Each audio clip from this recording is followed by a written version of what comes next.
எப்போ சிரிக்க போகிறீங்க, எதுக்கு சிரிக்க போகிறேன்னு அங்கே உட்காந்து நான் இது சாதாரண விஷயம் சார், பார்க்கும்போது ஈஸியாக தெரியும் கீழேருந்து. அவ்வளவு சில பேச்செல்லாம் பார்த்தா பயமுடுத்துவாங்க.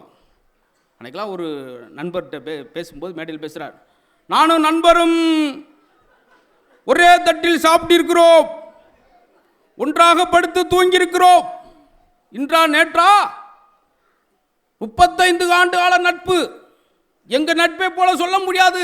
கீழே குனிஞ்சு உங்கள் பேர் என்ன அப்படின்னு இருக்காரு. ஐயா ஒரே தட்டில் நீங்கள் படுத்து பாய் உருளும்போது கேட்க வேணாம் ஐயா. ஆனால் சார் இந்த இதிகாசத்தில் ஒன்று எடுத்துக்கணும் சார். அப்படியே பாலைவனத்தில் ஒருத்தனுக்கு தண்ணீரை எப்படி செலவழிப்பான சிக்கனம், அது மாதிரி ஒவ்வொன்றுக்குள்ளேயும் ஒரு சிறப்பு இருக்குது சார். கம்பராமாயணத்தில் நட்பை பற்றி ஒரு அழகான விஷயம் இருக்குது சார். உண்மையிலே இதுக்கெல்லாம் நீங்கள் கண்டிப்பாக கைதட்ட போகிறீங்க. இது என்னென்னா என்னை நானே ஆசுவாசப்படுத்திக்கிறது. தட்டுறங்களே தட்டலையோ என்னை மூலம் ஒரு சாங் கொண்டு பண்ணிட்டு அப்புறம் அந்த பாயிண்ட்டை சொல்கிறோம். குகன், ராமருடைய நண்பன் வந்து குகன் ராமரை பார்ப்பதற்கு வாங்கிட்டு வரேன் சார் 2 பொருள். நம்மளாம் என்ன வாங்கிட்டு போவோம், ஆனால் குகன் ராமனுக்காக வாங்கிட்டு வந்து என்ன தெரியுமா, மீனும் தேனும். ராமர் பார்த்துட்டு இப்படி ஒரு காம்பினேஷன் நான் பார்த்ததே இல்லையா, ஏயா மீனும் தேன் என்னையா நீ இவ்வளோ ஒரு நண்பன், எதுக்கு அதை கொண்டு வந்தேன்ருக்கு. குகன் சொன்னார், சார் இந்த உலகத்திலே ரொம்ப ஆழத்தில் கிடைக்கக்கூடியது மீன், இந்த உலகத்திலேயே மலையில் மிக உயரத்தில் கிடைக்கக்கூடியது தேன். என்னுடைய நட்பின் ஆழத்தையும் என் நட்பின் உயரத்தையும் சொல்வதற்கு தான் நான் மீன் தேனும். இந்த ஒரு விஷயம் படித்தோம்னா நண்பர்கள் எப்படி இருக்குன்றதுக்கு ஒரு விஷயம் முடிஞ்சு போச்சு. பார்த்தீங்களா, ஒவ்வொன்றுக்கும் சகோதரர்கள் எப்படி இருக்க வேண்டும் என்பதை சொல்வது ராமாயணம், சகோதரர்கள் எப்படி இருக்கக்கூடாது என்று சொல்வது மகாபாரதம். நீங்கள் சொல்கிறீங்க இல்லையா, புத்தகம் புன்னகை. எனக்கு ஒவ்வொரு கதையிலும் ஒரு சின்ன கற்றுக்கிட்டேன் சார். துரோணாச்சாரியார் தான் வில்வித்தையில் பெரிய ஜாம்பவான். கௌரவருக்கும் பாண்டவருக்கு அவர் தான் சொல்லித்தராரு. முன்னாடி ஒருத்தர் நிறுத்தி வில்லை கொடுத்து, அந்த மரத்தை பார், மரம் தெரியுதா, தெரியுது. அங்கே இருக்க கிளை தெரியுதா, தெரியுது சாமி. அங்கே இருக்கிற கிளி தெரியுதா, தெரியுது குருவே, தெரியுது. ஒன்றும் தெரியுதுன்றான். கிளியோட கழுத்து தெரிகிறதா, தெரியுது குருவே, தெரியுது. அப்போ அம்பை இழுத்து விடுறான். கிளி ஒருக்கு 3 கிலோமீட்டர் கிட்ட போதும். அடுத்து வர்றார், கேட்குறார் அதே துரோணாச்சார், மரம் தெரிகிறதா, தெரியல குருவே. சுற்றி இருக்கலாம் சந்தோஷம் போச்சுடா, இனி நம்ம தான் வின்னர். கிளை தெரியுதா, தெரியல. ஆத்தாடி இவன் வில்லு விட்டு. அங்கே இருக்க கிளி தெரியுதா, இவன் இன்னும் அவ்வளோதான். கிளியோட கழுத்து தெரிகிறதா, தெரிகிறது. அம்பை விட்டான், கிளி 2ஆக போச்சு. அவனுக்கு வேறு எதுவும் தெரியல சார், கிளியோட கழுத்து மட்டும்தான் தெரியுச்சு. இதுதான் நோக்கம். உன்னுடைய நோக்கம் எதுவாக இருக்கிறோ அதில் தான். இதை நான் படித்த பின்னாடி தான் சார் மிகச்சிறந்த சிங்கமாக இருந்தால் கூட ஒரே நேரத்தில் 2 மானை விரட்டுச்சுன்னா ஒன்றையுமே பிடிக்க முடியாது. நோக்கம் ஒன்றாக இருக்க வேண்டும் என்பதை படித்த பின்னாடி எனக்கு இதன் மேலே வரும். இப்படி ஒரு சின்ன கதை நம்மளை மாற்று சார். ரஸ்கின் எழுதிய புத்தகம் தான் மகாத்மா காந்தியை உருவாக்கியது. அன்னை தெரசா, இந்த இந்தியாவே கொண்டாடுற அன்னை தெரசாவை உருவாக்கியது ஒரு புத்தகம் கிடையாது சார். ஒரு புத்தகத்திலோட ஒத்த வார்த்தை தான் இந்த உலகத்துக்கு அன்னை தெரசாவை தந்தது. ஒரு ட்ரெயினில் படிச்சுக்கிட்டு போகிறப்போ ஒரு வாசகத்தை படிக்கிறாங்க, இந்த பூமியில் நீ பிறந்ததற்கான கூலி தான் நீ பிறருக்கு செய்யும் சேவை. இந்த ஒத்த வாசகம் அன்னை தெரசா உருவாக்கி. அப்போ மாணவர்கள் யோசிச்சு பாருங்களேன் சார், ஒரு வாசகம் ஒரு ஆளை உருவாக்குன மாதிரி இந்த மாணவர்களுக்கு எவ்வளோ விஷயம். என்னை கேட்பாங்க பார்த்தீங்களா, தம்பி சொன்னார்ல, அசத்த பேரில் பார்த்தேன், 200 வாரங்கள் தொடர்ச்சியாக பேச நான் தான் முதல்ல பேசணும், தப்பி தேவை முதல் எபிசோடு ஏதாவது உளறிட்டேன்னா அந்த எபிசோடே எண்ணிட்டு தான் வேஸ்ட்டாக போச்சு சொல்லிடுவாங்க. அந்த வாசிப்பு இன்றைக்கி நான் நின்று பேசுகிறேன் பார்த்தீங்களா, அதுக்கு காரணம் அவ்வளோ வாசி. இப்போ மாதிரி அப்போ காணொலி கிடையாது, யூடியூப்பில் பார்த்தெல்லாம் பேச முடியாது, அப்படி ஒரு கஷ்டம். அன்றைக்கெல்லாம் என்னடா நம்மளை எல்லா வாரமும் பேச வைக்கிறாங்களே ஒரு சலிப்பாக இருந்துச்சு. ஆனால் அந்த உழைப்பு, அந்த கஷ்டம், எவன் ஒருவன் புண்பட்டவனோ அவன் தான் பண்பட்டவனாக மாற முடியும் அப்படின்றதுக்கு துளையை தாங்குகிற மூங்கில் தான் புல்லாங்குழலாக மாறும். ஒவ்வொரு ஓட்டையாக போன தட்டிக்கு அமைதியாக இருக்கும். அவசரப்பட்டு உடஞ்சின்னா விறகுக்கு போயிடும். உளியோட வலியை தாங்குகிற கற்கள் தான் ஆலயத்துக்குள்ளே கோயிலாக கருவறைக்குள்ளே போகும். உடஞ்சி போகிறது இங்கே போயிடும் மாதிரி. எங்கள் அப்பா இருக்கும்போதே கணக்கு வாத்தியார் என்னை அடிச்சிட்டார். எங்கள் அப்பா என்னை இது வரைக்கும் அடித்தார், அவருக்கே சங்கடம். ஆனால் வாத்தியார் அடித்தாருன்னு நாங்கள் அன்றைக்கி வருத்தப்பட்டோம். அந்த ஒவ்வொரு அடியும் தான் இன்றைக்கி நின்று ஒரு இதில் சிறப்பு விருந்து நான் கூப்பிட்றதுக்கு வந்துருக்கு பார்த்தீங்களா. ஆனால் இன்றைக்குள்ள மாணவருக்கு அது ஒரு அவமானமாக நினைக்கிறாங்க பார்த்துருக்கீங்களா. அதுவும் இங்கே தான் நடந்துச்சு. அதையும் கூட அந்த கதையும் சொல்லிடுறேன். ஒரு பிடி வாத்தியார் திட்டார்ன்றக்காக அவங்க அப்பாவுக்கு ஃபோன் பண்ணி அந்த ஆசிரியரை பஸ் ஸ்டாண்ட்லேயே அடித்த சம்பவம் இங்கே தான் நடந்துச்சு திருவள்ளூரில். இப்படி இந்த புத்த திருவிழா இன்னும் இதோடு இல்லாமல் இந்த அரங்கம் போதான்ற அளவுக்கு இன்னும் மக்கள் வரணும் சார். வந்து இந்த அருமையான தம்பி இளம் வயதில் வெற்றியாளர், வேறு ஒன்றும் ரோல் மாடலுக்கு காரல் மார்க்ஸே பாருங்கள், லெனினே பாருங்கள், சாக்ரடிஸை பாருங்கள், மேடையில் இருக்கிறவே பாருங்கள் அவங்க எப்படி வந்து ஒரு குட்டி கிராமத்தில் கல்லுன்ற ஒரு பகுதியில் சாதித்து தொடுற துறை பூரா அந்த பேச்சாற்றல் பார்த்திங்களா, அவ்வளோ வாசிப்பு சார். அது மாதிரி நம்ம குழந்தைகளும் எல்லா குழந்தைகளுக்கும் ஒரு அடையாளம் இருக்குது. நம்ம தான் எனர்ஜியான வார்த்தையை குழந்தைகளுக்கு பெற்றோர்கள் சொல்லணும் சார். காலைல குழந்தை எழுப்பும் போதே வீரியமிக்க வாசகத்தோடு எழுப்புங்கள். குழந்தை எப்படி எழுப்பணுமா? காலைல எந்திரிங்க, திருவள்ளூர் கலெக்டர் எந்திரிங்க, அவன் படபடன்னு வேர்த்தணும். ஐயோ ஆத்தா நம்மளை பெருசாக அம்மா எதிர்பார்க்குறாங்களே. கமிஷனர் எந்திரிங்க, அவனுக்கு அப்பயே ஒரு அப்போ சார் நம்ம எண்ணம் பாரதியார் சொன்ன மாதிரி பெரிதினும் பெரிதுகள். நீ இன்ஜினியர் ஆகும் நினச்சாதான் கொத்தனார் வேலைக்காவது போக முடியும். எடுத்தோடனே கொத்தனார்னா சித்தால் போய் சீரஞ்சி எடுக்க வேண்டியதான். இருக்கோ இல்லை பெருசாக ஒன்று கேளுங்க. அது மாதிரி குழந்தைய வந்து அப்படி கவர்னர் எந்திரிங்க, கமிஷன் எந்திரிங்க சொல்லணும். அவனுக்கு ஒரு நம்பிக்கை, ஐயோ அம்மா பெருசாக எதிர்பார்க்குறாங்க. ஆனால் நம்ம காலைல குழந்தை எப்படி எழுப்புகிறோம்? எந்திரி எருமை, ஆட்டம் வந்து 1/2 மணி நேரம் ஆச்சு, அவன் எருமை மாதிரியே தான் இருப்பான். எனக்கு இந்த மாணவர்கள் ஏன் பிடிக்கும்னா சார், நாங்கள் படிக்கும்போது 8 கொஸ்டின் கொடுத்து 5க்கு ஆன்சர் எழுதுனா முழிப்போம். ஆனால் இன்றைக்குள்ள பசங்க 8ஐயுமே எழுதுறான் சார். ரைட்டோ தப்போ எழுதுறான் பார்த்தீங்களா, அதவே பாராட்டணும். சாய்ஸில் விட மாட்டேங்கிறான். கடல் அரிப்பை தடுக்க நாம் என்ன செய்ய வேண்டும்? லேசாக சொரிஞ்சு விட வேண்டும். பார்த்தீங்களா, அதை ஒரு சாய்ஸில் விடல. இல்லை சார், ஏதோ ஒன்று ஃபில் பண்ணுறான்ல. நம்ம படிக்கும்போதெல்லாம் 1 மார்க் கொஸ்டினுக்கு 1 வரி தான் எழுதுவோம். ஆனால் இன்றைக்கி 1 வேர்டுக்கே 13 எழுதுறவனா இருக்கியா சார்? கஸ்தூரிபாய் குறிப்பு அவன் வாங்கி பார்த்தேன், ஒன்றுமே தெரில, குறிச்சிருவோம். காந்தி மனை நோட்டை 1 மார்க் கிடச்சிரும். ஆனால் அவனாக ஒரு பாயை உருவாக்கிட்டான், கஸ்தூரிபாய். இது ரொம்ப அகலமான பாய். இந்த பாய் எடுத்துகிட்டு போய் மெத்தில் விரித்து எல்லோரும் உட்காந்து தூங்கலாம், நடு வீட்டில் விரித்து எல்லோரும் சாப்பிடலாம். இந்த பாயை 2ஆக கழித்து 2 வீட்டுக்கு கொடுக்கலாம். அவர் சட்டையை கிழிச்சிட்டார். என்னப்பா கிழிச்சுக்கிட்டே போகிறான். அடுத்த பக்கத்தை திரும்ப அங்கிட்டு தான் ஆரம்பிக்கிறான். கஸ்தூரிபாயின் வகைகள்: ஒலப்பாய், தார்பாய், நார்பாய், ஆஃபீஸ் பாய், ஸ்கூல் பாய், ரூம் பாய். அவருக்கு படபடன்னு வேர்த்து 2 குளுக்கோஸ் ஏற்றிட்டு வந்து உட்காந்துருக்காரு. ஐயோ இன்னைக்கு கொல்லாம விட மாட்டேன் போலையே, இவன் என்னதான்டா சொல்ல வர்றான்னு சொல்லி அடுத்த பக்கத்தை திருப்புற அங்கிட்டு ஆரம்பிக்கிறான். கஸ்தூரிபாய் வாஜ்பாயை விட பெரியது. 4 மாத்திரை போட்டுட்டு கெச்சம் கடிச்சார். சார் நான் வேலையை ரிசைன் பண்ணிக்கிறேன், எங்கேயாவது விருதுநர் பஸ் ஸ்டாண்டில் போய் வெள்ளரி பிஞ்சு இளந்தப்பழ வியாபாரம் பார்த்து பொழைச்சிக்கிறேன். இப்படி ஒரு பொழப்பு எனக்கு தேவையில்லை சார். என்னய்யா 15 வக்கு எழுதியிருக்கா சார் 1 வேர்டுக்கு? அவர் அங்கிட்டிருந்து போனை கட் பண்ணியா, உனக்கு அது 15 வக்கு எழுதியிருக்கான், பெரும்படு. எனக்கு ஒரே வேலை என்னையை குழப்பிருக்கா ஐயா. என்ன சார்? கஸ்தூரி பாய் இல்லை கேள் அப்படின்னு ஓட்டிருக்கேன். நான் யார்கிட்ட போயா கேட்பேன், ஏயா வத்திரிச்சல் கலப்புற? பார்த்தீங்களா, இதை நம்ம சிரிக்கிறோம், பாராட்டன்ல. இவன் தான் சார் பெரிய படைப்பாளி. வருவான் ஒரு சீரியல் 15 வருஷத்துக்கு எடுக்கிறாங்க பார்த்தீங்களா, அது இவன் தான். ஆச்சரியமாக இருக்கும். ஒரு சீரியல் கதை முடியவே இல்லை.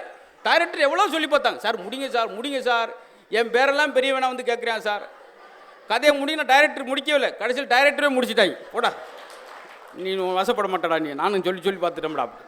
பார்த்தீங்களா, இதான் சார் குழந்தை செல்வம். குழந்தையில் பென்ட்ரைவ் மாதிரி வைக்காங்க. பென்ட்ரைவ் என்ன செய்யுது? காப்பி பண்ணி பேஸ்ட் பண்ணும். குருட்டு மனப்பாடம் பண்ணி வளர்கிற குழந்தைய விட சுயம்பாக எழுதுகிற குழந்தைகளும் சாதிப்பான். நாங்கள் படிக்கும்போலாம் தமிழ் கொஸ்டினாக ரெகுலராக ஒரு கொஸ்டின், செய்வனை என்றால் என்ன, சேப்பாட்டுவன். அதுக்கு ஒருத்தர் ஆன்சர் எழுதுனான். 3 மாதம் அந்த பேப்பரை திருத்தன வாத்தியார் ஐசோலில் படுத்துட்டார். படித்ததுக்கே எழுதியிருக்கான், செய்வனை என்பது நம்மளுடைய பரம்பரை எதிரிகளுக்கோ அல்லது ஜென்ம விரோதிகளுக்கோ கைகால்கள் விளங்காமல் போக வேண்டும் என்று நாம் கோடாங்கியும் சோசியரையும் கூட்டு வந்து எலுமிச்சம்பழம் கோழி முட்டை பொம்மையில் வைத்து சுடுகாட்டில் உட்கார்ந்து நாம் செய்வதான் செய்வினை. உதாரணத்திற்கு எங்கள் பெரியப்பா எங்களுக்கு செய்துள்ளார். ஏன்னா உதாரணத்துக்கு ஒரு மார்க் இருக்குது. இவ்வளோ விஷயம் இருக்குது பார்த்தீங்களா சார். இதெல்லாம் எதுக்கு சொல்கிறேன்னா, எதுக்கோ சொல்கிறேன்னு நினைக்காங்க. இப்போ உங்களை வந்து ஒரு சாக்கு நிறையா ஒரு 40 மரக்காய் நெல்லை போடும்போது அதுக்கடுத்து போட முடியாது. அப்போ அது ஒரு குழுக்குனா கொஞ்சம் ஸ்பேஸ் கிடைக்கும். அது மாதிரி நீங்கள் சிரிக்கும்போது உங்கள் கவலையெல்லாம் வெளியே போகணும் சார். அதுக்காகத்தான். ஏன்னா மனசு விட்டு உண்மையாக ஒரு நிமிஷம் சிரிச்சா டாக்டர் சொல்கிறதான் ஒரு சொல் ரத்தம் ஊறும். இப்போ 1 மணி நேரம் சிரிச்சிருக்கீங்க, ரத்தம் கோப்போன்னு ஊறி காது வழியாக மூக்கு வழியாக ஒழுகுனாலும் ஒழுகும். இதெல்லாம் இருக்கட்டும் சார். நான் சொல்ல வந்த விஷயம் தான். வீல் சேரில் வாழ்க்கை தொடங்குது. குழந்தையாக இருக்கும்போது பாருங்கள், அப்படி வீல் சேரில் வச்சு கொண்டு வரோம். வீல் சேரில் குழந்தை வாழ்க்கை தொடங்குது. 80 வயசில் அதே வீல் சேரில் வச்சு அவரை கொண்டு வரோம். அப்போ வீல் சேரில் தொடங்குகிற வாழ்க்கை வீல் சேர்லேயே முடியுது. இடையில இந்த 40 வருஷம் எதுக்கு வீல் கத்துறீங்க? அதை மகிழ்ச்சியாக கொண்டாடுங்க. புத்தர் ஒருத்தனை பார்த்து கேட்டார், அவர் சீடனை பார்த்து, உனக்கு என்ன வயசாகுது? ஐயா 23. உன்னை பார்த்தா 73 மாதிரி தெரியுது, நீ 23 என்கிறாயே. இல்லை, நான் மகிழ்ச்சியாகவும் சந்தோஷமாகவும் வாழ்ந்த ஆண்டு 23, அதுதான் நான் வாழ்ந்த வாழ்க்கையாக உணர்கிறேன். அப்படிங்களா? ஒரே விஷயம், ஒரு ஆளுக்கு கஷ்டமாக இருக்குது, ஒரு ஆளுக்கு சிரமமாக இருக்குது சார். திருச்செந்தூர் கடற்கரையில் 2 சாமியார் சந்திக்கிறாங்க. சுவாமி வணக்கம் சுவாமி. பதிலுக்கு அவரும் சுவாமி வணக்கம். தாங்கள் எப்படி சுவாமியாக மாறினீர்கள்? அது பெரிய வேடிக்கை, கூறுங்களேன், ரசிப்போம். இளம் வயதில் கலாகலா என்று ஒரு பெண்ணை விரும்பினேன். காதல் கைகூடவில்லை, சாமியாராகி விட்டேன். என் கதை இருக்கட்டும், தாங்கள் எப்படி சுவாமியாக மாறினீர்கள்? அந்த சனியை முடிச்சு கலவை நான் தான் கல்யாணம் பண்ணேன். பார்த்தீங்களா சார்? உங்கள் மகிழ்ச்சியை உங்களை தவிர வேறு யாரும் அனுபவிக்க முடியாது, கொடுக்க முடியாது. நம்மளே உருவாக்கிட்டே தான் சார். சார், அசையும் சொத்தாக இருந்தாலும், அது அசையாத சொத்தாக இருந்தாலும், இந்த உடம்பு அசைகிற வரைக்கும் தான் சார் அந்த சொத்து நம்மளுக்கு. அதை வச்சுக்கிட்டு நம்ம ஒவ்வொரு ஆளும் என்னென்ன பேசுகிறோம் பார்த்தீங்களா சார்? ஒரு கோழி எப்படி சார் சொல்லுவோம்? சார் என்ன வெட்டைக்கோழினே, முட்டை கோழினே, என்னே ஊற்ற தேவையில்லை, எல்லாம் 3 கிலோ இருக்கும் முட்டை கோழி அப்படின்னு சொல்லி கோழி அறிமுகப்படுத்துகிறோம். ஒரு ஆட்டுக்குட்டி எப்படி அறிமுகப்படுத்தும்? ஏன்னா இளம் ஆடுனே 17 கிலோ, கொழுப்பே கிடையாது. மனுஷனை எப்படி அறிமுகப்படுத்தும்? என்ன முனியாண்டினே 53 கிலோண்ணே, நெஞ்செலும்பு நல்லா இருக்கும்னே, சுவரொட்டிலாம் சூப்பராக இருக்கும்னே, அப்படியா சொல்லி அறிமுகப்படுத்துவோம்? 6 அடி உயரம் இருந்தால் கூட சிரிக்காத மகனுச்சுன்னா அவன் ஒரு உம்னா மூஞ்சிங்க. பாருங்கள், எல்லா இடத்துலையும் மேடையில் அழகுக்காக வைக்கிறது பூக்களை வைக்கிறாங்க. எதுக்கு? ஏன் எல்லாருக்கும் பூக்களை பார்த்தோன்னு பிடிக்கிறான்? சிரித்து கொண்டே இருப்பதனால் பூக்களை எல்லோருக்கும் பிடிக்கிறது. நீங்களும் சிரித்து கொண்டே இருங்கள், மக்கள் சிரிக்க வைக்கும். பாருங்கள், இந்த சமூகத்தில் பெரிய மாற்றத்தை உருவாக்குனவங்களாம் சாதனையாளர். கொடைவள்ளல் எம்ஜிஆர்ன்றோம். அவர்கிட்ட போய் ஒருத்தன் உதவி கேட்டால் அடுத்து எவன்ட்டுமே உதவி கேட்காத அளவுக்கு கொடுப்பார் என்று சொல்கிறோம். அவர் கற்றுக்கிட்டதே ஒரு நகைச்சுவாளர்கிட்ட தான். என்எஸ் கிருஷ்ணன் அவர்கள் சொல்லி தான் எம்ஜிஆரே பிறருக்கு கொடுக்கணும், ஒரு நகைச்சுவாளர் சொல்லி தான் ஒரு கதாநாயகனே உருவானார். இதெல்லாம் வரலாறு சொல்கிறோம். இப்போ இப்படி ஒரு சபை எல்லா இடத்துலையும் எங்களுக்கு அமையாது. நல்ல அழகாக உட்காந்து ஒவ்வொரு விஷயத்தையும் இதே நகைச்சுவை கஸ்தூரிபாய் ஜோக்கை ஒரு இடத்துல சொன்னேன். என்னாச்சுன்னு தெரியுமா? அதோடு என் கஸ்தூரிபாய் ஜோக்கு அன்னைக்கூட முடிஞ்சு. எல்லா இடத்துலையும் சார் எங்கே பேசுகிறோம்ன்ற முக்கியம் இல்லை சார், யாரிடம் பேசுகிறோம் என்பதான் முக்கியம். நல்ல ரசிகர்கிட்ட, நல்ல ரசனை உள்ளாட்ட அவர் நல்லா பேசுகிறாருங்கன்னு யார் சொல்லுவான்னு தெரியுமா? நல்லா ரசித்தவனால தான் அதை சொல்ல முடியும் சார். உலகத்திலே சிறந்த ரசனையாளர் யார் தெரியுமா? டிகேசி ரசிகமணி. அதற்கு ஒரு காரணத்தை சொல்கிறேன். இவர் மாதிரி உலகத்தில் ரசனை உள்ள மனுஷன் நீங்கள் பார்க்க முடியாது. அதுக்கு இந்த ஒரு சம்பவம் ஒன்று. அவர் பேரன் இறந்ததுக்கு கவிஞர் நாமக்கல் ராமலிங்கம் பிள்ளைகிட்டேருந்து ஒரு இரங்கல்ப்பா ஒரு கவிதை வருகிறது. அதை படிச்சுட்டு என்ன சொன்னார் தெரியுமா? டிகே ரசிகமணி அவர்கள், நல்லா இருக்குது, நல்லா எழுதியிருக்காங்களாம் சொல்ல, இதுதான் ஒரு ரசனையின் உச்சம். அவர் அந்த கவிதை இரங்கல்ப்பா படிச்சுட்டு சொல்கிறாரு, இப்படி ஒரு தமிழில் ஒரு அழகான இரங்கல்ப்பா வரும்னா நான் இன்னொரு பேரனையும் இழக்க தயார்ன்னு ஒரு மனுஷன் சொல்கிறான் சார். அந்த ரசனை வேணும் சார். நான் முந்தின நாள் ரசித்ததை உங்களுக்கு அப்படியே சொல்கிறேன். ராவா எதுலேயுமே எந்த பில்டப் இல்லாமல் சொல்கிறேன். எனக்கு ஒரு மீன் வச்சாங்க, வறுத்த மீன், இலை வச்சு தட்டு வச்சு மேலே ஒரு ரவுண்டாக ஒரு வெங்காயம் வச்சாங்க. எடுத்து லவக்கு நான் சாப்பிடல, சும்மா பார்த்தேன். அந்த மீன் இறந்து போனதுக்காக மலர் வளையம் வைத்துள்ளார்கள், அதுதான் வெங்காயம். அங்கே வரம்மா, வெங்காயம் எதை போய் சொல்கிறேன் பாரு அப்படின்னு. ஏன் அந்த மீன் முடிஞ்சது தெரியுமா? ஆயிலில் விழுந்ததுனால அதனுடைய ஆயில் முடிஞ்சது. இதை முத இங்கே தான் நான் சொல்கிறேன். இதை அடுத்து நான் எங்கேயாவது சொல்லணும்னு நினச்சிங்கன்னா இதோடு இதை 3 அடி குழி கொண்டு இந்த மீனை போச்சுட்டு போயிடுவேன். அது உங்கள் கையில் தான் இருக்குது. அந்த மீன் ஏன் வறுத்த மீன் யாருக்கா தெரியுமா? இவ்வளோ நாள் சாப்பிட்றமே, அது வறுத்த மீன் யாராவது கண்டுபிடிச்சிங்களா? ஏன் வறுத்த மீன்? இப்போ பாருங்கள், தன் பிள்ளைகளை பிரிந்து, தான் தாய் தந்தைகளை பிரிந்து எண்ணெயில் விழுந்த உடனே வருத்தப்பட்டிருக்கும் இல்லையா? அதனால் அதுக்கு பேர் வறுத்த மீன். இந்த வலுக்கட்டாமல் கைதட்டுற தைசி நேர்த்திருங்க. ஒரு அம்மாளம் தான் வறுத்த மீன், நாங்காண்டா இப்போ வருத்தப்பட்டு கிடக்கோம், ஏன் வந்தோம்னு இப்படி வருத்தப்பட்டு கைதட்டாங்க. இன்னும் இருக்குது, இன்னமும் இருக்குது அப்படின்னு. அந்த மீனே செத்துட்டு ஜோக்குன்னு சாக மாட்டேங்குது.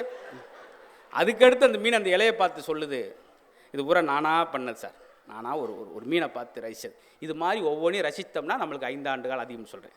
அந்த மீன் அந்த இலையை பார்த்து சொல்லுது, நீயும் வாழலை, நானும் வாழலை. கீழே தட்டு, இது அடித்தட்டு மக்களுக்கும் போன்றதுக்கு தான் நான் சொல்கிறேன். அடியில் தட்டு. ரொம்ப நன்றி. அம்மா கோச்சிட்டு போகிறீங்களா? வருத்த மீனுக்கு அவங்க வருத்தப்பட்டாங்க, இந்த மீன் வருத்தப்பட்டுச்சு, அவங்க வருத்தப்பட்டான் பாவம். இப்படி சின்ன சின்னதாக சார், பாலியல் தொடங்குகிற வாழ்க்கை பாலியலே முடிகிறது சொல்கிறோம். ஆனால் நான் நேரத்தை எப்போயுமே இந்த கவனிக்க மறந்துடுவேன். ஆனால் நல்ல எனக்கும் சரி என் தம்பிக்கும் சரி எல்லா இடத்துலையும் இப்படி பேசிட முடியாது. இவ்வளோ நேரம் நான் 10 நிமிஷத்தில் முடித்த இடமும் உண்டு, பேசாமல் இந்த பக்கம் ஏறி அங்கிட்டு இறங்கின இடமும் உண்டு. அப்படியெல்லாம் நடந்துருக்கு. அன்றைக்கெலாம் நான் கேட்கவே இல்லை. இதான் அழகாக வந்தாங்க, தம்பிக்கு அழகான புத்தகங்கள், அந்த புத்தகத்தை பூரா தம்பி படிச்சுட்டு அடுத்த வாரமே பேசிடுவார். ஆனால் ஒரு ஆள் புத்தகம் எழுதியிருந்தார், 100 ஆண்டு காலம் நோய் நொடி இல்லாமல் வாழ்வது எப்படி. முந்தின நாள் தான் 46 வயசில் இறந்து போயிட்டார் பாவம். அண்ணன் ஒரு ஆள் கைதட்ட நான் கவனித்தேன். அவர் 4 இடத்துல கைதட்டினார். அந்த 4 இடம் யாருன்னா, ஒருத்தன் பாடியாக போனது, ஒருத்தன் இறந்தது. இது ஒரு வகையான ரசனை பார்த்தீங்களா? ஆச்சரியமாக இருக்கும் இந்த மாதிரி. சார் ஒன்று வேணாம், நாம் சந்தோஷமான இடத்துல இருக்க வேண்டும் ஒரு வாசம் ஆரம்பித்தேன்.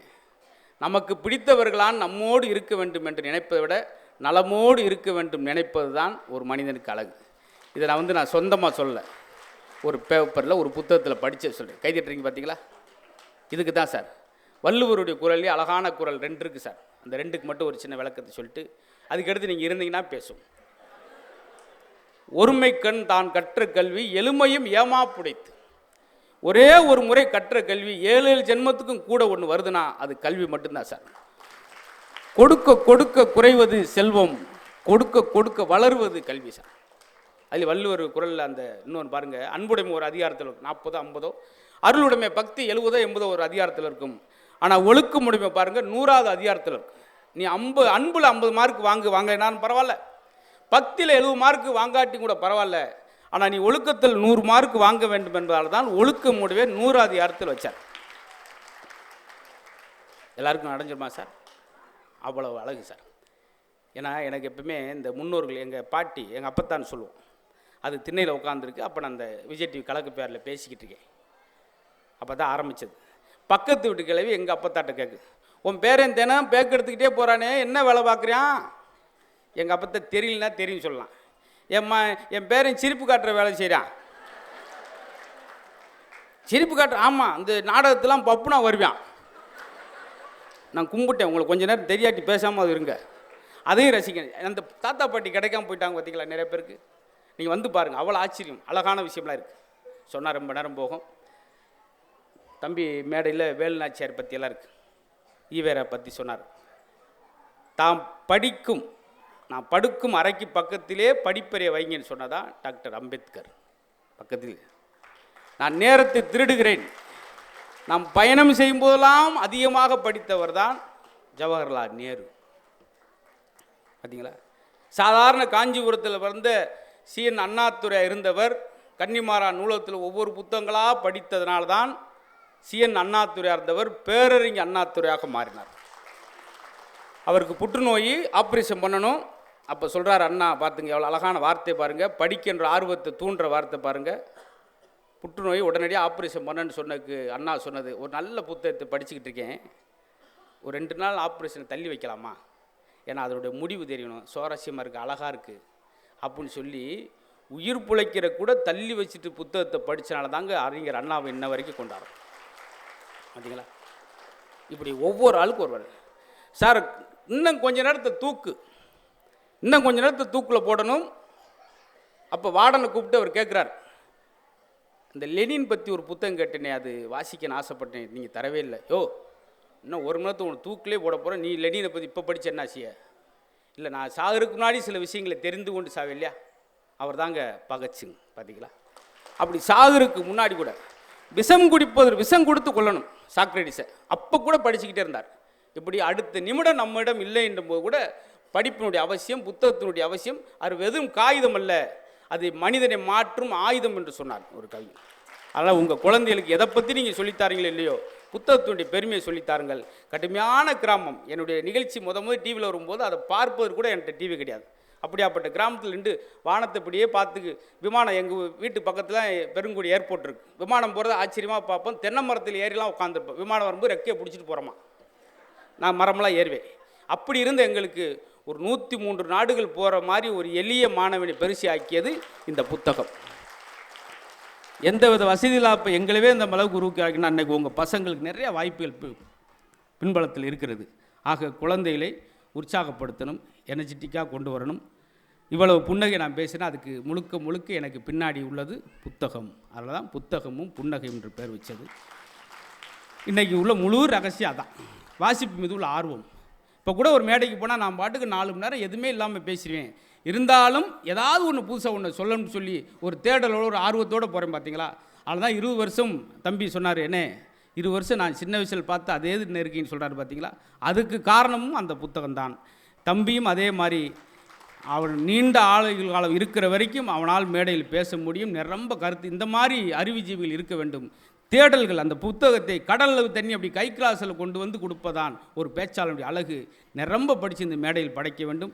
நீங்களும் இந்த புத்தக திருவிழாவை இன்னும் சிறப்பாக, இன்னும் பெருமையாக, இன்னும் விசாலமாக நடத்துங்கள்.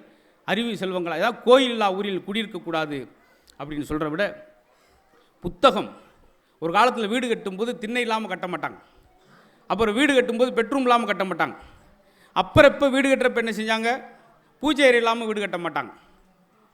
இப்போ ஹோம் தட்டு இல்லாமல் வீடு கட்ட மாட்டேங்கிறாங்க. ஆனால் ஏதாவது ஒரு வீட்டில் புத்தக அறையோடு வீடு கட்டிருக்கீங்களா சார்? இனிமேல் இந்த நிகழ்வை கேட்குறவங்க அந்த சின்ன மூலையில் ஒரு பக்கம் ஒதுக்குங்க. இனிமேல் வீடு கட்டும்போது ஒரு ரொம்ப வேணாம், ஒரு 4க்கு 4 அளவாவது புத்தக அறை வச்சு 4 புத்தகம் குழந்தை படிக்குதோ இல்லையோ சும்மாவாவது திருப்பி பார்க்கட்டும். அதை செஞ்சால் போதும், நேர்மறை எண்ணம் உருவாகும். ஏன்னா ஈண்ட மொழி பேரன் கீழே விழுந்துன்னு ஓடுவான், சாதத்தை தூக்கிட்டு. பார்த்து சொல்லுங்கள் சாமி, பேரன் குப்பறக்க விழுந்துட்டான், அதுக்கு என்ன சாமி? அதுக்கு அந்த கல் எடுத்து ஓரம் போட்டால் விழ மாட்டான். இதுக்கு சாதத்தை கொண்டு போய் கொடுத்து அவர் பார்த்துட்டு சுக்கிரமேடு, சூளமேடு, பீளமேடு